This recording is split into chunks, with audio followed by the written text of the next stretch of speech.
በስልጤ ዞን በወራቤ ሰማይ ስር ጥበብን ከታሪክ ባህልን ከእምነት አዋደው ይኖሩ የነበሩና ዛሬም ድረስ በገዘፈ ስራዎቻቸው በብዙዎች ልብ ውስጥ ታትመው የቀሩትን ታላቁን አባት አልከስዬን ፍለጋ መተናል።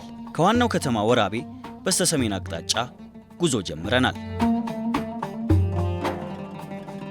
አልከስዬ በእውቀትና በጸጋ የከበሩ ለአካባቢው ማህበረሰብ የእምነት ብርሃን የፈነጠቁ በምግባራቸውም የብዙዎችን ልብ የገዙ መንፈሳዊ መሪ ነበሩ። ይህ ዛሬ ልንሄድበት ልናየው የወደድነው ድንቅ የአልከስዬ መስጂድ የእሳቸው የጥበብ አሻራና የመኖራቸው ምስክር ነው። እያንዳንዱ የተቀረጹ እንጨቶች፣ እያንዳንዱ የተነጠፉ ድንጋዮች ስለ እሳቸው ትዕግስት፣ ስለ እሳቸው ጽናትና ስለ ማህበረሰቡ ጥልቅ ፍቅር ይተርክልናል። ታሪክን በመንፈሳዊ ዜማ ወደሚነገርበት ትውልድ ካለፈው ዘመን በረከት ወደሚቋደስበት የአልከስዬ ምድር ደርሰናል። ወደዚህ ጥንታዊ ግቢ ሲገቡ መጀመሪያ ልብን ወለል የሚያደርገው የተንጣለለው ውብ ሜዳ ነው። እዚህ ስፍራ የራሱ የሆነ የህይወት ታሪክ አለው። ጥንታዊዎቹ መሐንዲሶች ያለ ዘመናዊ መሳሪያ በጥልቅ ፍቅርና እምነት የተገነባ የህብረት ማሳያ እንደሆነም ምልክት ነው። እንጨቶቹ እድሜያቸው የዘመናት ቢሆንም ዛሬም ድረስ ጥንካሬያቸውና ውበታቸውን አልለቀቁም። ይህ ነው ጥበብ፣ ከተፈጥሮ ጋር ተስማምቶ ተፈጥሮን ሳይበድሉ ስራን መስራት።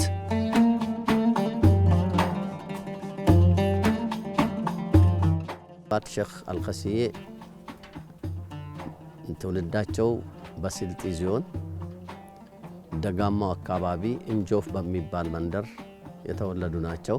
እድሜያቸው እስላማዊ ትምህርት ለመማር ከደረሰበት ጊዜ ጀምሮ እስከ መጨረሻ የሰሩት ታሪክ ሰፊ ነው። ይኸውም እንግዲህ እድሜያቸው ለትምህርት ከደረሰ በኋላ በሀገሪቱ ላይ ተዘዋውሮ እስላማዊ ትምህርት የተማሩ ሙስሊሙን በማስተማር ረገድ ሰፊ አስተዋጽኦ ያደረጉ ናቸው። የህይወት ታሪክን ስናይ ለስልጤ ማህበረሰብ በጣም ትልቅ የሆነ ባለውለታ የከፈሉ ጀግና አባት ናቸው። ትልቅ የሃይማኖት አስተማሪ ናቸውና ለማህበረሰቡ በተለያዩ ጊዜ የሚፈጠሩ ነገሮችን እያስተማሩ እያስገነዘቡ እያስረዱ አሁን ያለው ስልጤ እንዳይበተን ያደረጉ ትልቅ መሻይክ ናቸው። ይህን የመሰረቱት ሼክ አልአክበር አልከስዬ ይባላሉ። እዚህ ከገቡ ብዙ ዓመትን አስቆጥረዋል። ከገቡ በኋላ የዲን ስራ በመስራት ብዙ ማለት ነው እንግዶችን በመቀበል ይህን ቦታ ካሰሱ በኋላ የዲን ስራ እየሰሩ የዱዓም ደግሞ ጸሎት ዱዓ በብዛት ማለት ነው ዱዓም እያደረጉ ይህን መስጊድ ጎልጆ በሚባል ቦታ ራቅ ባለ ቦታ እቃው ሁሉም መጥቶ ነው የመሰረቱት። ጥሩ ነው። ይህን ቦታ ሲቆረቆሩ መጀመሪያ ከተወለዱበት አካባቢ በቅርአት በትምህርት ወደ ታች መጥተዋል። ደጋ ነው የተወለዱበት አካባቢ። እንግዲህ እስላማዊ ትምህርትን በመማር ወደ ቆላው መጡ። አንድ ሌላ ትልቅ ሙፍቲ ነበሩ በዚህ አካባቢ ቡርጂ የሚባል። በዛ አካባቢ ዕልም ሲቀሩ ነበረ፣ የትምህርት ሲቀሩ ነበር። እዛ አካባቢ እንደገና ጎቤ የሚባል ቦታ ላይ ለጸሎት ስርዓቱ ለሳቸው በሚመች ህዝብን ሊያስቀሩበት በሚችል መልኩ መሰረቱ ማለት ነው። የአልከስዬ በልጅነታቸው ቅራት የጀመሩት በጎቤ ሸክ በሚባል መሻይክ ነው። በላንፉር ወረዳ ጎቤ የሚባል ቀበሌ አለ። እዛ አካባቢ ነው የቅራት አጀማመራቸው የጀመሩት። የአልከስዬ መስጂድ መሰረት የተጣለው በድንጋይ ሳይሆን በታላቁ አባት በአልከስዬ መንፈሳዊ ራዕይ ነው። መስጂዱን ለማቆም የሚመጥን ምሰሶ ራቅ ካለ ስፍራ እንዲመጣ በተሰጠው መመሪያ መሰረት ማህበረሰቡ በታላቅ ርብርብ በእምነት ጽናት ታዘዘ። እናም የተባለውን አደረገ። ያ ምሰሶ ዛሬ ለቆመው ታላቅ የታሪክ ተጋድሎ እነሆ መሰረት ጣለ።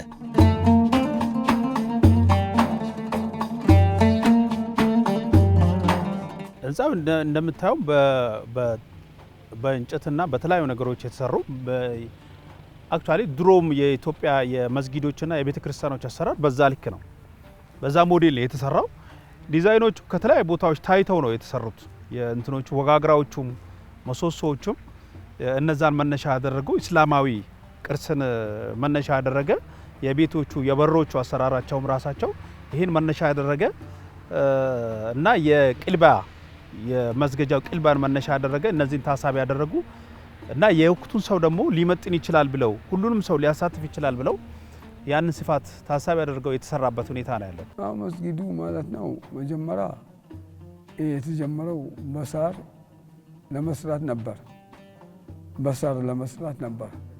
በኋላ ማለት ነው የተወሰነ ቦታ ከተጓዘ በኋላ ሳሩ ለወደፊት እንደማይቻል ስለተረዱ ማለት ነው በቆርቆሮ ተለወጠ።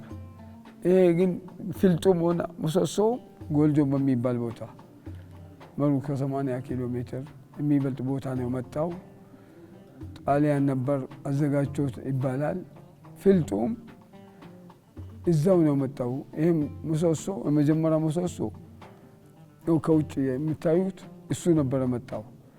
የዚሁ መሪ ማለት ነው እኛ መስጊድ የሚሰራበት ሌላ ነው፣ ስለዚህ ይሄን ትታችሁ ሌላ ሂዱና አምጡ ተብለው እንደገና ማለት ነው የሁለተኛ ህዝቡ ማለት ነው ተነስቶ ሂዶ በገመድ ተጎትቶ ነው መጣው። ምሰሶቹ በጣም ረጅም ናቸው እንደምንዳያቸው ስቲል አሁንም ድረስ ቢል የበላቸው አይደሉም፣ ምንም የበሰበሱ አይደሉም። ንጹህ አሁን የመጡ ፍሬሽ ዛፍ ነው የሚመስሉት ስታያቸው ማለት ነው። መስጊዱ ከ85 ዓመት በላይ እድሜ ያለው ነው።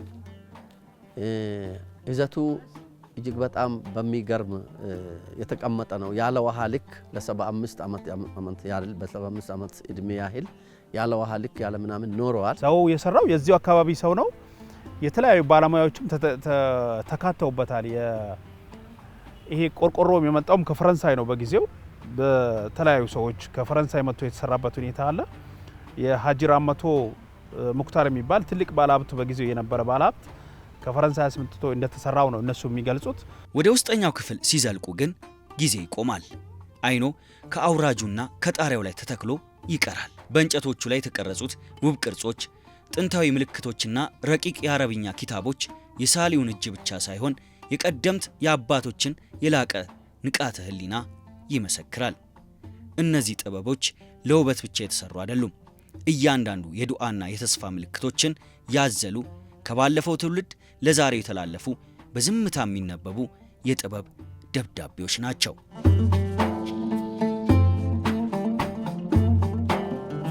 ታላቁ አባት አልከስዬ በእውቀት የከበሩ፣ በርህራያቸው ለምስኪኖች የጸና ጥላ፣ ለህሙማን የተስፋ መድኃኒት የሆኑ የጸጋ ሰው ነበሩ።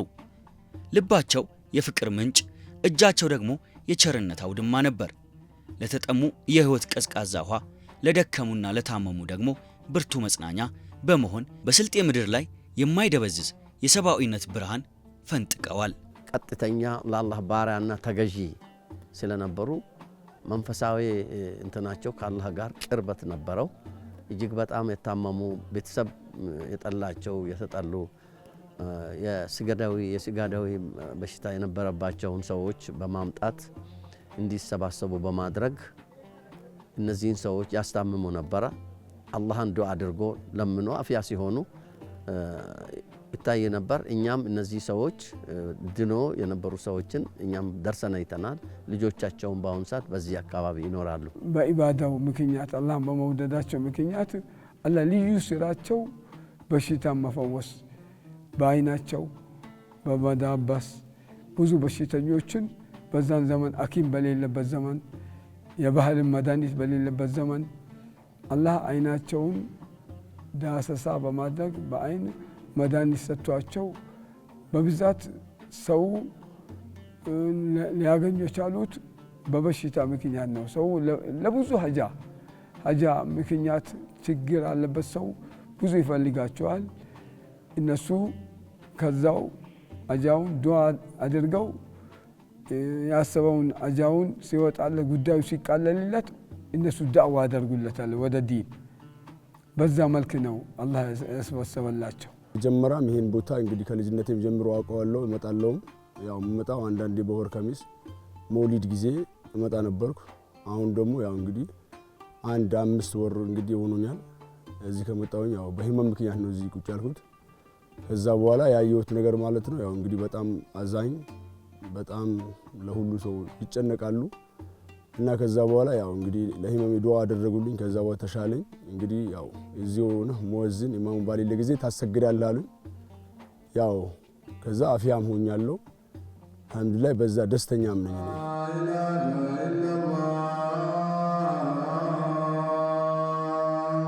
ታላቁ አባት አልከስዬ የሰላምና የመቻቻል ተምሳሌት ነበሩ። በልባቸው ውስጥ ለሰው ልጅ ሁሉ የሚተርፍ ሰፊ ፍቅር ነበራቸው። በዘመናቸው ልዩነትን ሳይሆን አንድነትን፣ ጥላቻን ሳይሆን መከባበርን ሰብከዋል። ለሃይማኖት መቻቻል የነበራቸው ቦታ እንደ አልከሶ መስጂድ ምሰሶ የጸና ነበር። በሰው ልጆች መካከል የፍቅር ድልድይ በመሆን ስልጤ ምድርን የሰላምና የውይይት አውድማ አድርገዋል።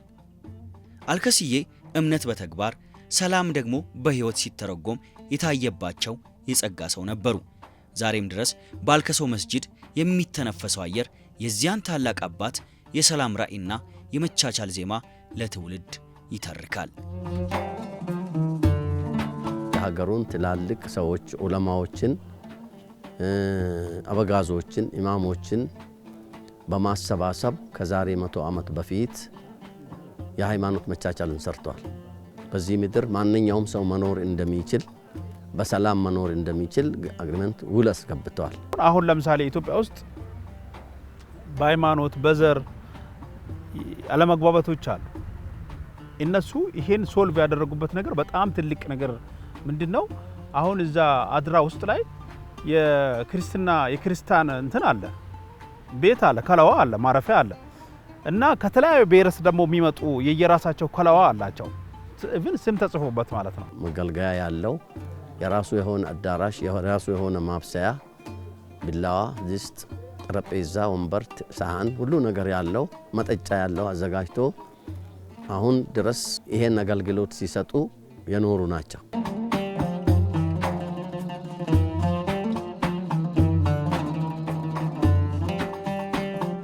በአልከስዬ መስጂድ ግቢ ውስጥ የሚገኙት ቅርሶች የወቅቱን የጊዜውን አውድ የታሪክ ምስክሮች ናቸው። እያንዳንዱ መገልገያ ቁስ የታላቁን አባት የአልከስዬን የዕለት ተዕለት የጸጋ ሕይወትና የነበራቸውን ረቂቅ ስብዕና ያሳያሉ። እነዚህ ጥንታዊ ቅርሶች የዛሬውን ትውልድ ከባለፈው ታሪኩ ጋር የሚገናኙባቸው የጥበብ መስኮቶች ናቸው። ቅርሶቹ ቁስና መንፈስ፣ ታሪክና እምነት ተዋደው የሚኖሩበት የታሪክ መዝገብ ናቸው። የተለያዩ ቅርሶች አሉ። በአልከስዬ ጊዜ የተጠቀሙባቸው፣ የቀሩባቸው፣ የተመገቡባቸው፣ የተኙባቸው፣ በስጦታ የተሰጣቸው የተለያዩ ነገሮች፣ ጥንታዊ ነገሮች ስላሉ የሚመጣውን ሰው እሱን አንድ ባንድ እያስጎበኘን የምንሄድበትና ለትውልድ አስተሳሰባቸውን፣ አመለካከታቸውን የምናስተላልፍበት ሁኔታ በየዓመቱ የኤግዚቢሽን ልክ እንደ ኤግዚቢሽን ማለት ነው። አሁን የማስተዋወቃችሁ በስልጤ ዞን ውስጥ ከሚገኙ የቱሪስት መስህቦች ፊት ተብለው ከተመረጡት ውስጥ የአልከሶ መስጊድ አንዱ ነው። አልከሶ መስጊድ ደግሞ የተመሰረተው በ1884 እንደ ኢትዮጵያውያን አቆጣጠር በአልከስዬ ነው የተመሰረተው ማለት ነው። ይህ ሀረም ከተመሰረተ በኋላ በርካታ ቅርሶች እንግዲህ እዚህ ቦታ ላይ ሊኖሩ ይችላል ማለት ነው። ጠቅለል ያሉ መረጃዎች እዚህ ጋር በጽሁፍ የምታዩት ነው የሚሆነው። እዚህ ጋር ደግሞ ቅርሶች አሉ፣ ተንቀሳቃሽ ቅርሶች ናቸው። እነዚህ ሁላቸውም ከአልከስዬና ከልጆቻቸው እንዲሁም ደግሞ ቦታውን ከመሩት ከከሊፋዎቻቸው ጋር የተያያዙ። እዚህ ጋር የምትመለከቱት ደግሞ የአልከስዬ ተንቀሳቃሽ ቅርሶች ናቸው። እዚህ ጋር የምትመለከቱት የአልከስዬ መቀመጫ ወንበር ነው። አልከስዬ እዚህ ወንበር ላይ ቁጭ ብሎ ብዙ ሃይማኖታዊ ምክሮችን ሰጥተዋል ተብሎ ነው የሚታወቀው። እንዲሁም ደግሞ አስታርቀውበታል። በርከት ላሉ ሰዎችም ደግሞ ትዕዛዞችና ምክሮችን አስተላልፈውበታል ይባላል። ይሄ ደግሞ የአልከስዬ የበቅሏቸው መቀመጫ ወይም ኮርቻ ነው። በቅሏቸው ስሙ ወርቁ በመባል ነው የሚታወቀው። ወርቁ ከአልከስዬ ጋር የተቆራኘ በርካታ ታሪክ አለው። ወርቁ ጎቤ፣ ወርቁ አገታ እንዲሁም ደግሞ አልከሶ ጭምር ከአልከስዬ ጋር የተዘዋወረ በቅሏቸው ነው። እንዲሁም ደግሞ አልከስዬ ውዱእ ያድርጉበት የነበረ ቅል ነው። ይሄ ቅል ውሃን ከማቀዝቀዝ አኳያ ረዘም ያለ ጉዞ ይዞ ለመሄድ እንዲሁም ደግሞ በርካታ ውሃ ለመያዝ ያገለግላል። እንዲሁም ደግሞ ስጋ ታርዶ ተከትፎ ለሰዎች የሚከፋፈልበት የስጋ ገበቴ ነው። ይሄ ደግሞ አልከስዬ በአንድ ጀንበር 300 እርድ አርደዋል ይባላል። ያውም ደግሞ ነጭ ብቻ አርደዋል ይባላል። በዚህ ሰይፍ እንዳረዱ ነው የሚነገረው ማለት ነው። ይሄ የምትመለከቱት የአልከስዬ ከባህር ማዶ ከመካከለኛ ምስራቅ የመጣላቸው ጫማ ነው። ይሄ ጫማ እጅግ ዘመናዊ የሆነ ጫማ ነው። ከቆዳ የተሰራና እጅግ ጠንካራ በሆኑ ብሎኖች የታሰረ ጫማ ነው። ከ150 ዓመታት በላይ እድሜ ያስቆጠሩ ቁሳቁሶች ናቸው እዚህ ጋር የምትመለከቷቸው። እዛ ጋር የምትመለከቷት ሲኒ ናት። ለአልከሲ በስጦታ ነው የመጣችላቸው። ከውጭ ሀገር ነው የመጣው። የአልከሲ ሲኒ ነው።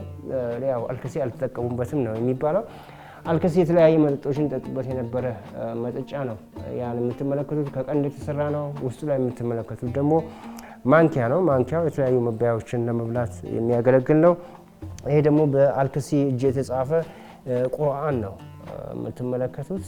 እጅግ በጣም ግዙፍ ነው። ከ150 ዓመት በላይ እድሜ ያስቆጠረ ቁርአን ነው። እዚህ ጋር የምትመለከቱት ደግሞ አልከሲ ቁርአን ሲቀሩና ኪታቦችን ሲከትቡ በተለይ በሚከትቡበት ሰዓት የተለያዩ ብርሃኑ ወደ እርሳቸው ጨረሩ እንዳያመዝንባቸው የሚከላከሉበት እቃ ነው። ጨረር መከላከያ ነው። ይሄ የምትመለከቱት በስልጤ ብሔረሰብ ዳቶ በመባል ይታወቃል። ዳቶ ማለት ዛንጥላ ነው። የተከበሩ አባቶች ይጠቀሙበት የነበረ ዛንጥላ ነው። በስልጤ ብሔረሰብ አልከሲ ይሄንን ይጠቀሙበት እንደነበረ ነው የሚነገረው። ዳቶ በመባል ይታወቃል። ከ160 ዓመት በላይ እድሜ ያስቆጠረ ቅርስ ነው እዚህ ጋር የምትመለከቱት። በአጠቃላይ ይሄ ጋን ነው። ከነሐስ የተሰራ ድስት ነው። ይሄ ድስት እንግዲህ በርካታ ታሪኮች አሉት። አልከሲ በፋሽስት ኢጣሊያ 1929 ላይ እንደ ኢትዮጵያ አቆጣጠር ሊታሰሩ የቻሉበትም አንደኛው ምክንያት በዚህ ጋን ምክንያት እንደሆነ ነው የሚነገረው። አልከሲ ይህንን በትልቅ አርጩሜ አፉን ይመቱታል። ሲመቱት ልክ እንደ መድፍ ከባድ መሳሪያ ይጮህ ነበረ። ስለዚህ የኢጣሊያ መንግስትም ፋሽስት ኢጣሊያ አልከሲ ከባድ መሳሪያ ታጥቀዋል በማለትም አፉን ወስዶ ለ2 ቀን እንዳሰራቸውና ከዛ በኋላ በራሱ ፍቃድ እንደለቀቃቸው ነው የሚነገረው። እዛ ጋር የምትመለከቱት ላህው ነው ወይም ደግሞ ቁርአን መጻፊያ ነው። የአልከሲ ዘመን ነው። የራሳቸው ጽሁፍ ነው። ያ ደግሞ ሰፌድ ነው። ከእንጨት የተሰራ ለቁርስነት ነው። ለቁርስ ለማቅረብ ነው የሚጠቀሙበት። ከእንጨት ነው ሙሉ በሙሉ የተሰራው፣ ሰፌድ ነው። ወዲያ ደግሞ የምትመለከቷቸው እነዚህ ኪታቦች ናቸው። በአልከሲና በልጆቻቸው የተጻፉ ኪታቦች ናቸው። ይሄ ሰላዋት ነው፣ ተንቢህ ይባላል። ይሄ ደግሞ ከ1940ዎቹ መጨረሻ አካባቢ በግብፅ ተልኮ የታተመ የአልከሲ ልጃቸው ወይም ደግሞ ሁለተኛው ኸሊፋ የዚህ የቦታ ሁለተኛው ተተኪ የጻፉት ኪታብ ነው። ደላኢል ይባላል። ግብፅ ልከው ነው አፄ ኃይለ ሥላሴ ሳንሱር አድርገው ጨርሰው ግብፅ ልከውላቸው እዛ ሀገር ሄዶ ነው የታተመው። ደላኢል ይባላል ወይም ደግሞ ለዋኢመል አንዋር በመባል ይታወቃል። ረመዳን ላይና እንዲሁም ደግሞ አመቱን ሙሉ በተለያየ ጊዜ የሚቀሩና የሚወደሱ ኪታቦች አንቀጾች እንዳሉት ነው የሚነገረው። ይሄ ደግሞ የመንዙማ ኪታብ ነው። አልከሲና ልጆቻቸው የጻፉት ነው። ከዚህ የምትመለከቱት ደግሞ ስለ የመን መንግስትና የየመን መንግስትን ደግሞ አሊ ኢብኑ አቢ ጣሊብ የከፈተበትን ሁኔታ ስለዛ የሚያወራ በእጅ የተጻፈ የአልከሲ ዘመን መጽሐፍ ነው። ይሄ የምትመለከቱት ከ200 ዓመት በላይ እድሜ ያስቆጠረ ነው። የአልከሲ ወዳጃቸው በስጦታ ያበረከቱላቸው ትልቅ ኪታብ ነው። ፈትሁል የመኒ በመባልም የሚታወቅ ነው። ይሄ ደግሞ የአልከሲ ልጆች ሰይድ ጌታው፣ ሰይዱ ሳዳት፣ ሰይድ አባ አብድላል እና ሌሎችም የጻፉት መድህ ነው። የተለያየ አይነት መድህ ነው። እነዚህ መድሆች ደግሞ አላህን የሚያወድሱ ረሱሉን ሰለላሁ ዐለይሂ ወሰለም የሚያወድሱና እንዲሁም ደግሞ ልጆቹ ራሳቸው ደግሞ አባታቸውን ያወደሱበት ውዳሴ አለ በራሱ ማለት ነው። ስለዚህ ሁላቸውም የስነ ግጥም ተሰጥኦአቸው እጅግ በጣም ከፍተኛ ደረጃ መድረሱን ነው በዚህ ማረጋገጥ የምንችለው ማለት ነው። ያው እንደምትመለከቱት እዚህ ጋር ያሉት አሁን ቅርሶችን እዚህ ቤት ላይ አምጥተን ለካሜራ ለቀረጻ ምቹ በሆነ ቦታ ፈልገን መጣናቸው እንጂ ያው ቀጣይ ሙዚየም የምናስጎበኝበትና የምናስቀምጥበት ሴፍ የሆነ ሙዚየም ለመገንባት ታቅዶ ስራው የተጀመረ መሆኑን ነው በዚህ አጋጣሚ መግለጽ የምወደው። ይህ መካነ መቃብሩ መጀመሪያ ሼክ አልከሲዬ በዛሂር በህይወት በነበሩበት ጊዜ የነበሩበት መስጊድ አለ በቦታው መካነ መቃብር። ከዛ ቀጥሎ ባለው የእሳቸው መካነ መቃብር ነው ያለው። ከዛ ቀጥሎ ያለው የልጆቻቸው ነው።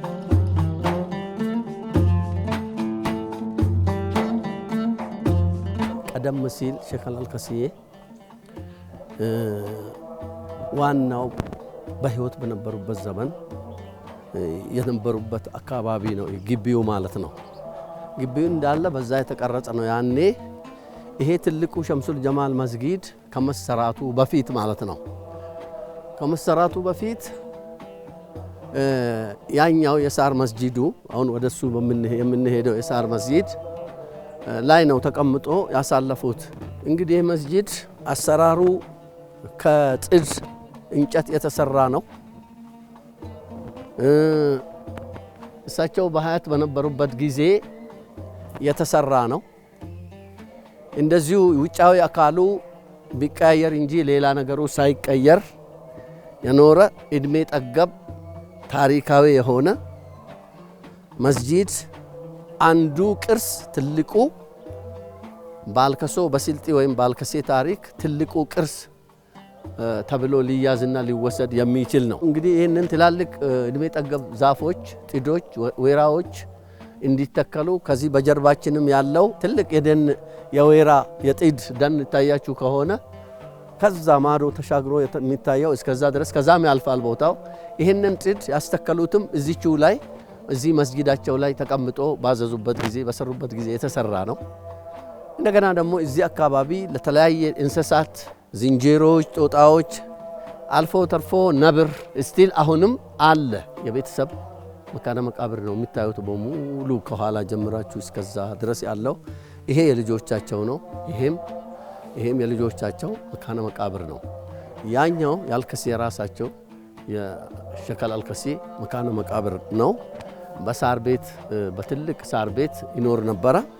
አሁን በቅርብ ጊዜ ያሉት ኸሊፋ ማለት ነው ከዛሬ 4 ዓመት ወዲህ በግንባታ በዚህ መልኩ አሰርቶት በር ለማስገጠም ነው ቦታው እንዳይጠፋ።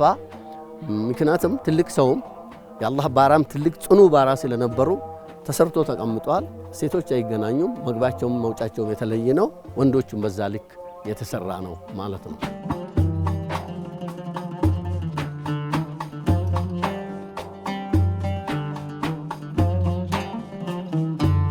የረመዳን ወር የምድርና የሰማይ በሮች ተከፍተው የሰው ልጅ ነፍስ ከፈጣሪዋ ጋር የምትገናኝበት ልዩ የጸጋ ወቅት ነው።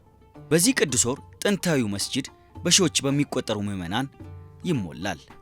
ሌሊቶቹ በሶላትና በዝክር ሲታደሱ ያ ታሪካዊ መስጂድ በምስጋና ዜማ ይደምቃል። በአንድነት የሚቆረሰው የኢፍጣር ማዕድ የአልከስዬን ፍቅርና ርህራሄ በተግባር የሚታይበት ነው። በአሁኑ ሰዓት በዚህ አካባቢ እሳቸው በሰፈሩበት በዚህ አልከሶ ሀሪማ አካባቢ 80 አባወራዎች አሉ። እነዚህ 80 አባወራዎች በዚህ ቦታ የነበሩ ሳይሆኑ በተለያየ ሃይማኖትም የመጡ እዚህ ሰፍሮ በያዙት በዚህ ባላቸው ቦታ ተሸንሽኖ ተሰጥቷቸው በነፃነት ይኖራሉ ማለት ነው። ድኩማን ይባላሉ። የዚህ ቦታ ድኩማን ናቸው። ያስፈጥራሉ። በሚያስፈጥሩ ጊዜ ማለት ነው ከሌላ ቦታ ለየት ባለ መልኩ ስውር የሆነ ማለት ነው ብዙ ደካሞች መጦሪያ ያሌላቸው ሰዎች አንደኛ ውስጥ ልቤ ውስጥ የነበረ ነው። ሁለተኛ ደግሞ አሁን እዚህ ደግሞ ተግባሩን ሳይ በጣም እደሰታለሁ። አይምሮ ይደሰትልኛል። አንደኛ በቃ አንድ ህመም ሆኖ የሚታይ የነበረ ይሄ ነው። አሁን እዚህ ደግሞ ማንም ሰው የማያውቀው ከባድ ምስጢር ይሄ ነው። በቃ ብዙ ደካሞች መጦሪያ ያሌላቸው እዚህ ኸልዋ ዙሪያ ላይ በሚታዩት ቤት ማለት ነው አስቀምጠው በፍጡር ሰዓት ማለት ነው ሁሉም ሰው አንድ እንዲያፈጥር አስደርገው ጠልለው ያስቀምጣሉ። ይሄ ደግሞ ትልቅ ተግባር ነው። እኔን ደስተኛ ህሊና ያስደስትልኛል። በጣም እደሰትበታለሁ። ለሀገር ሰላም አገሩ ማለት ነው ሰላም እንዲሆን ዲናቸውን ደግሞ በደንብ አውቀው የሚሄዱበት ረመዳንን በደንብ አውቀው የሚሄዱበት በረመዳን ደግሞ ብዙ መሳኪኖች ብዙ የሚያፈጥሩ ሰዎች ናቸው የሚሰበሰቡት። ፍጡራንም ቦታ ከብዙ ቦታ መጥተው እዚህ ተሰብስበው ቦታው ማለት ነው ያው ህዝቡ ማለት ነው እህል በሚዘራበት ጊዜ ለዚህ ቦታ ማለት ነው የተወሰነ እህል በሚያነሳ ጊዜ ያገባል ይሰጣል። ያንን እህል ዳዕዋውን ይህን ሰምተው የሄዱ ሰዎች እህልን ይዘው ይመጣሉ። ያን እህል ተሰብስቦ እዚህ የሚያፈጥሩ ብዙ መሳኪኖች ለነሱ ተዘጋጅቶ እንዲያፈጥሩ ይደረጋል። በረመዳን ማለት ነው ፍጡርም ጨምሮ ዳዕዋ ያደርጋል። አውራድ የሚባል ነገር ዝክር አለ፣ ከፍተኛ ዝክር አለ። ዳዕዋ ያደርጋል። ዝክሮች አሉ፣ አውራዳዎች አሉ። የተወሰነ ሰዓት ቁርአን በየሰዓቱ ይቀራል። አውራዳ ማለት ነው ከአስር በኋላ እስከ መግሪብ የሚደረግ አውራዳ አለ። ከዛ በኋላ ፍጡራን ብዙ የሚያፈጥሩ ሰዎች የውጭም የውስጡም መጥተው ያንን ፍጡር ያስፈጥራል። ያንን ሁሉ በማድረግ ላይ ነው ያለው። ረመዳን ላይ ይሄ መስጊድ አሁን እንግዲህ ከዚህ ሰዓት ከዙህር ሰዓት ጀምሮ እስከ ዙህር ሰዓት ያው ሰው በየቦታው ያርፋል። ከዙህር ሰዓት ጀምሮ እያንዳንዱ ሰው የራሱን የሆነ ቅርአት በግለሰብ ደረጃ ብዙ ይሆናል፣ አነስተኛ ይሆናል። ቅድም እንዳልኩት ቁርአን ይቀራበታል። እንደገና ማታ ደግሞ ከፍጡር በኋላ ኢሻ ይሰገዳል። ከኢሻ በኋላ ዱዓ የሚቀመጡ ሰዎች አሉ፣ ዚክር ያደርጋሉ። አንድ ውርድ አለ፣ ቡና የሚያፈሉ ሰዎች አሉ። ቡና ይፈላል። ከመግሪብ በኋላ ቡና ይጠጣል፣ ዱዓ ይደረጋል፣ ጸሎት ማለት ነው። ከዛ በኋላ ማታ እንደዚህ አንድ ማይቋረጥ ውርድ አለ፣ ቁርአን ይቀራል። በዚህ መስጂድ ውስጥ ቁርአን የተራ ቁርአን ይባላል። እንደዚህ ሰዎች ተሰብስቦ እንግዲህ ከፍጡር በኋላ ኦሬድ ከራት በኋላ ከ5 ሰዓት 6 ሰዓት በኋላ ሊሆን ይችላል ቁርአን ይቀራል። ይሄ ቁርአን ማይቋረጥ ነው፣ ሁሌ ነው። በረመዳን አይደለም፣ ሁል ጊዜ የሚቀራ ነው። ማታ ማታ 3 ሰዎች ይሆናሉ፣ 10 ሰዎች ይሆናሉ። የተራ ቁርአን ይባላል። ተራ በተራ ይቀራበታል።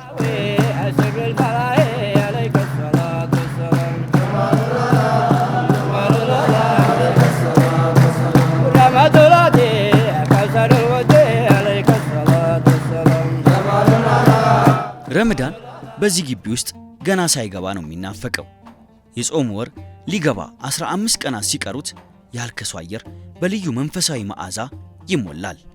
ይህ ወቅት በሺዎች የሚቆጠሩ ምዕመናን በአንድነት የሚታደሙበት፣ ያ ታላቁ ዝክር የሚከበርበት፣ ልዩ ስነ ስርዓት በምዕመናን ዘንድ የሚከወንበት፣ በጋራ የሚያሰሙት ውዳሴ እንጉርጉሮ ከሩቅ የሚሰማበት፣ ጥንታዊው መስጂድ የሚደምቅበት ጊዜ ነው።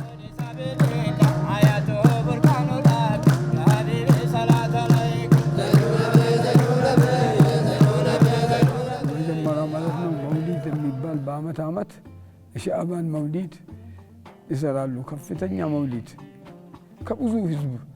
ይሄ መውሊድ ማለት ነው የተጀመረበትም ምክንያቱ ማለት ነው በዲን ልክ ማለት ነው ረመዳን ከመግባቱ 15 በፊት ነው ይሄ መውሊድ የሚደረገው።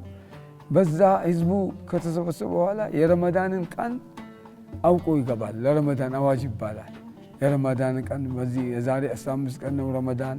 ከዛ በኋላ ረመዳን የሚያውቅበት ዘዴ መንገድ ምንም የለም በገጠሩ ሰው ማለት ነው። ስለዚህ የረመዳን ጥሪ ይካሄድበታል። የሀገር ሰላም ዱዓ ይደረግበታል። ትልቅ መልእክት ሲተላለፍበት ቆይቷል። ይህ መውሊድ አንደኛ ነገር ድሮ ሚዲያ የለም፣ የሚተላለፍ ነገር አልነበረም። ሆን ብሎ የተመሰረተበት አንዱ ረመዳን 15 ቀን ሲቀራው ረጀብ የሚባል ወር ነው ያለው። ከረጀብ ሻዕባን ነው። ንስፈ ሻዕባን ስንጨርስ ረመዳን የሚባል ወር ይመጣል። ከዛ ከረጀብ ጀምሮ የሚያደርጉት እንቅስቃሴ ነበር አልከሴ። ንስፈ ሻዕባን ላይ የሻዕባን ወር 15 ቀን ላይ ሙስሊሙ ህብረተሰብ በቀጥታ ለረመዳን ሊዘጋጅ የሚችልበት መልእክት የሚተላለፈው በዛ መውሊድ ነው። ይሄ መውሊድ ሙስሊሙን ቅድም እንዳልኩት ሙስሊሙን እስልምናውን ይዞ ለትውልድ ትውልድ ማስተላለፍ እንዲችል ከሰሩት ታሪክ ውስጥ አንዱ አሁን አንተ የጠየቀኝ ጥያቄ ይሄ ረመዳን በእስልምና ውስጥ ከአርካኑ አንዱ ነው። 5 አርካን አለ፣ አንዱ ረመዳን ነው። ይህንን ረመዳን የሚያዝበትን ቀን አልከሲ ቆጥሮ ቀኑን ከአመት እስከ አመት መቼ እንደሚጾም ያውቁ ስለነበር አላህ ባሳወቃቸው መንገድም በእስልምናው ሕግ ውስጥ ያ ይታወጅበት ነበር ማለት ነው። የአልከሲ መስጊድ ሀሪማውም ራሱ የሚከናወነው መውሊዱ የሚከናወነው ረመዳን ከመድረሱ ከ15 ቀን በፊት ነው። ይሄ የሆነበት ነገር ከዚህ በፊት በነበረው ስርዓት ላይ የሬዲዮም የቴሌኮሙኒኬሽኑም ጋፕም ስለነበረ ሰዎቹም በቀላሉ ዛሬ ረመዳን ነው ነገ ረመዳን አይደለም ምናምን የሚለውን አሁን እኛ በቴክኖሎጂ ሲምፕሊ በስልክ አይተን ምናምን ነው የምንወስነው። የዛን ጊዜ ይሄ የግንኙነት መንፈስ ስላልነበረም ከረመዳን 15 ያደረጉትም አንደኛ የሰው ከመውሊዱ ከተከበረ በ15 ቀኑ ረመዳን መሆኑን አውቆ እንዲይዝ ነው። ቢላሂ ሚነ ሸይጣን ረጂም حافظوا على الصلوات والصلاة الوسطى وقوموا لله قانتين የአልከስዬ መስጂድ የጸሎትና የምስጋና ቤት ለዘመናት የእውቀት ብርሃን የፈነጠቀ የታሪክ ትምህርት ቦታም ነው። የታላቁ አባት የአልከስዬ ራዕይ እምነትን ከእውቀት ጋር አስተሳስሮ ትውልድን በምግባርና በጥበብ ቀርጿል። እዚህ ቅጥር ግቢ ውስጥ የሚሰሙት የትምህርት ድምጾች የታሪክና የነፍስ ስንቅ ናቸው። አእምሮ በእውቀት ልብ ደግሞ በምግባር የሚታነጽበት ትውልድ ካለፈው ጥበብ ተምሮ ለነገው የሚዘጋጅበት ለፈጣሪ ምስጋና የሚቸርበት ቦታም ነው። አልከሴ ከጀመሯቸው ጊዜ ጀምሮ እስካሁን እስካለንበት ሰዓት ድረስ ቆሞ አያውቅም። በዚህ ቦታ ላይ በማንኛውም ስርዓት ቤተኛውም ያለፉ ስርዓቶች ብዙ ቦታዎች ብዙ ነካክተዋል። እዚህ ጋር ግን ተነክቶ ለአንድም ቀን ቆሞ የማያውቅ የቁርአን ትምህርት መድረሳ ይካሄዳል። በየሰዓቱ ተማሪ ይቀበላል፣ ፈትኖ ይቀበላል። ከዛ ፈትኖ የተቀበላቸውን ተማሪዎች ደግሞ 3 አመት በሂፍዝ አስተምሮ አንዳንድ ዒልሞችንም ጨምሮ ያስመርቃል። በዚህ ሂደት ከ2 አመት በፊት 30 ተማሪ ያስመርቀናል። ቁርአን ሐፍዘው ጨርሰው አንዳንድ ትናንሽ ኪታቦችንም ቀርተው እዚህ ተመርቀው አዲስ አበባ ሲኤምሲ አሊ ኢምራን መድረሳ አለ። እዛ ሄደው ደግሞ አሁን ዒልም የሚከታተሉ ተማሪዎች አሉ። አሁን በዚህ ሰዓት ሂፍዝ የሚሐፍዙ 45 እስከ 50 ባለው ተማሪዎች አሉ። ሂፍዝ ብቻ የሚቀሩ ዒልም ደግሞ የሚማሩ አሉ፣ እነሱም አሉ። እነዚህ 45 ምናምን የተባሉት ሙሉ እንትናቸው ቀለባቸው ምናምን እዚህ ተችሎ ምናምን ነው የትም አይሄዱ። ቁርስ፣ ምሳ፣ እራት ምናምን እዚህ ተችለው ማደሪያ ያላቸው እዚሁ ያድራሉ። ቁርአን ብቻ ነው በቃ ሂፍዝ ላይ በጣም ያተኮራሉ ምናምን። ዒልም የሚማሩም አሉ። በቀሪያ መልክ ተቀምጠው የሰው ቤት ተቀምጠው እዚህ እየተመላለሱ ዒልም የሚማሩ አሉ። እነሱም በጣም ብዙ ናቸው። አፍተር ስኩል የምንለውም አለ። ከአስር በኋላ ከትምህርት ቤት መልስ እዚህ የሚቀሩ ሴትም ቢያንስ እስከ 200 ምናምን ይሆናል። ከወንዶችም 150 ምናምን ይሆናል። አስር ላይ ብቻ ከቀሪያውም አንድ ላይ ሁሉ እስከ 450 እስከ 5 የሚጠጋ ሰው ግቢው ያስተናግዳል ማለት ነው። በዚህ መልክ እየሄደ ነው ያለው። አዑዙ ቢላሂ ሚነሽ ሸይጣኒር ረጂም لا تقم فيه أبدا لمسجد أسس على التقوى من أول يوم أحق أن تقوم فيه